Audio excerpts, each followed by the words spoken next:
हे WhatsApp guys, कैसे हैं आप सब। आशा करता हूं कि आप सब बहुत ही अच्छे होंगे।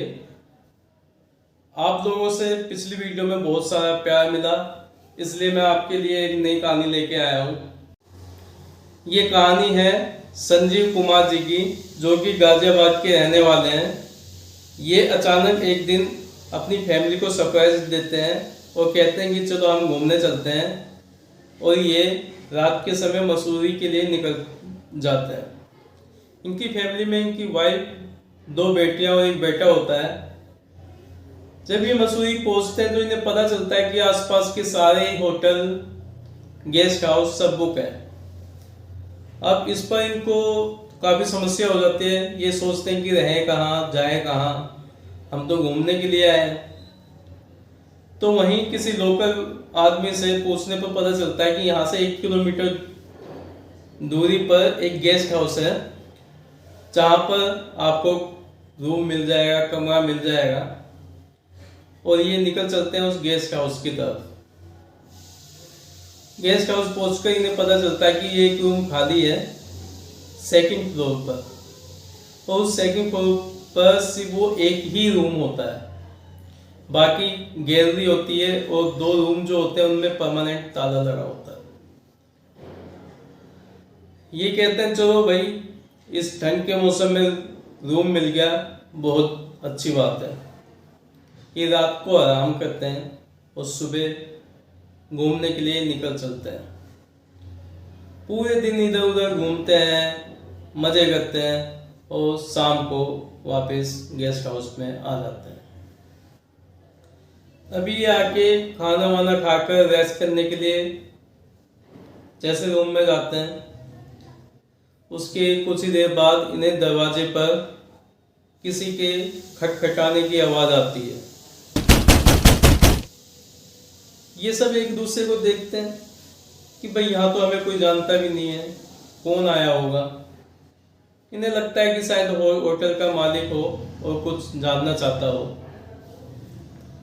ये दरवाज़ा खोलते हैं तो वहाँ पर कोई नहीं होता। ये सोचते हैं शायद किसी ने मजाक किया हो। ये जैसे ही दरवाज़ा बंद करके जाके दोबारा से बैठते हैं, तुरंत दरवाजे पे फिर से खटखट की आवाज़ आती है। ये दोबारा जाते हैं, फिर देखते हैं इन्हें कोई नज़र नहीं आता। अब जो इनका बेटा होता है वो कहता है पापा मैं गेट के पास ही खड़ा हूँ, और जैसे कोई आएगा मैं तुरंत दरवाज़ा खोल के देखूंगा कौन है। जैसे ही उनका लड़का दरवाजे के पास खड़ा होता है, उसे किसी के चलने की आवाज़ आने लगती है, और वो आवाज़ धीरे धीरे धीरे इनके दरवाजे की तरफ ही आ रही होती है। जैसे वो आवाज़ दरवाजे के नज़दीक पहुंचती है, इनका बेटा झट से दरवाज़ा खोल देता है और क्या देखता है कि एक परछाई सी भागती हुई दिखाई देती है। ये उसके पीछे भागता है, पर इसको कुछ दिखाई नहीं देता। पीछे पीछे इनके पापा आ जाते हैं। वो कहते हैं चलो कोई नहीं बेटा, आओ आप। ये वापस कमरे में जाते हैं। तो जैसे ये बैठते हैं दरवाज़ा बंद करके, इनको बाथरूम में से पानी चलने की आवाज़ आती है। ये देखते हैं कि सब कुछ तो यहीं पे है, हम सब तो यहीं बैठे हैं, पानी कैसे चल पा। ये जाते हैं और नल को बंद कर देते हैं। कुछ ही देर बाद फिर से नल के चलने की आवाज़ आती है, और सिर्फ आवाज़ ही नहीं, किसी के रोने की भी आवाज़ आती है। ये देख के सब के सब घबरा जाते हैं कि हमारे रूम के अंदर कौन आ गया। ये हिम्मत करते हैं और धीरे से जाते हैं, दरवाज़ा खोलते हैं। उनको वहाँ कोई नज़र नहीं आता। ये परेशान हो जाते हैं। ये जाते हैं नीचे मालिक के पास कि भाई आपके यहाँ पे ऐसा ऐसा हुआ है, बताओ हमें क्या है ये सब। पर वहाँ पे मालिक उन्हें मिलता ही नहीं है। वहाँ सिर्फ एक चौकीदार होता है, वो बताता है कि जो मालिक हैं उन्हें काम से कहीं पर जाना पड़ा है, इसलिए उन्हें आने में 2 से 3 घंटे लग जाएंगे, या हो सकता है कि वो सुबह ही आए। ये वापस जाते हैं तो क्या देखते हैं कि इनकी बेटी एक कोने में बाल खोल के खड़ी हुई है। इन्हें कुछ अजीब लगता है। जैसे ही उसके पास जाते हैं तो वो जोर से चिल्लाती है। ये घबरा जाते हैं, वो बेटी को पकड़ के बिठा देते हैं। उसके बाद उनकी बेटी आदमी की आवाज में इनसे बात करती है। वो कहती है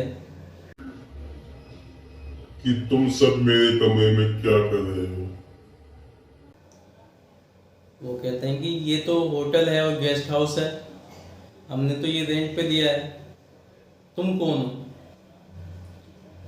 वो कहती है कि मैं यहाँ पिछले 1 साल से हूँ और मैं यहाँ अकेली नहीं हूँ। पिछले साल मैं और मेरे 3 दोस्त यहाँ पर घूमने आए थे और घूमने के दौरान एक एक्सीडेंट में हम सब मारे गए।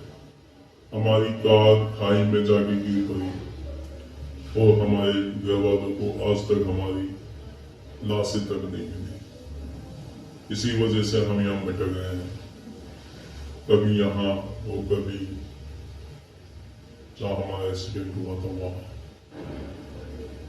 तुम पहले व्यक्ति हो जो हमें यहाँ पे भी मिले और वहां पर भी मिले जहाँ हमारा एक्सीडेंट हुआ था। ये सुनकर उनके पापा बहुत ज़्यादा घबरा जाते हैं। इतने में उनकी बेटी जोर जोर से हंसने लगती है।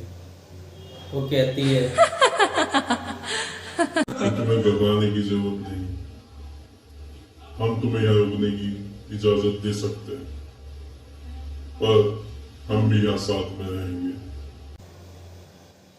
इस पर वो सब बहुत घबरा जाते हैं और वो बेटी को लेके बाहर आ जाते हैं। जैसे ही वो गेस्ट हाउस के बाहर निकलते हैं, उनकी बेटी बिल्कुल नॉर्मल हो जाती है। बाहर कड़ाके की ठंड होती है, बर्फबारी हो रही होती है। अब ऐसी स्थिति में वो क्या करें, कहीं जा नहीं सकते और वहाँ रह भी नहीं सकते। वो हिम्मत करते हैं और वापस उसी कमरे में जाते हैं। रात भर वो इसी तरह से परेशान होते रहते हैं। रात के करीब 2:30 बजे उनकी वाइफ के शरीर में वही आत्मा फिर से प्रवेश कर जाती है और कहती है कि हम यहाँ भटक रहे हैं, हमारी मदद करो, हम तुम्हें कोई नुकसान नहीं पहुंचाएंगे, पर हमें मुक्ति दिलवाओ, नहीं तो हम हमेशा ऐसे ही भटकते रहेंगे। उनकी वाइफ एक पेपर पे उन सभी बच्चों के, चारों लड़कों के घर का एड्रेस लिख देती है। दरअसल एड्रेस तो वो आत्मा ही लिख रही होती है जो उनके वाइफ के शरीर में होती है, और वो उन्हें करेक्ट उनके एक्सीडेंट की लोकेशन भी बता देता है। और इसी तरह किसी ना किसी तरह सुबह हो जाती है। सुबह होने के बाद सब कुछ नॉर्मल हो जाता है, पर उनके जो संजीव जी होते हैं, पिता होते हैं बच्चों के, वो उन सभी एड्रेस पे, फ़ोन नंबर पे फ़ोन करके उनके पेरेंट्स को वहाँ पे बुलाते हैं और साथ ही पुलिस को भी इंफॉर्मेशन देते हैं कि वहाँ पे एक्सीडेंट हुआ था और खाई में नीचे की तरफ कहाँ पे उनकी डेड बॉडी और कार है।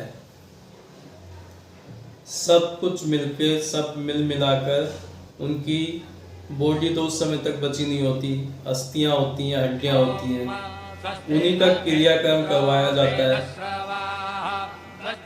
गेस्ट हाउस के रूम में पूजा पाठ करवाई जाती है, शांति पाठ करवाया जाता है, तब जाकर कहीं उन लड़कों को शांति मुक्ति मिलती है।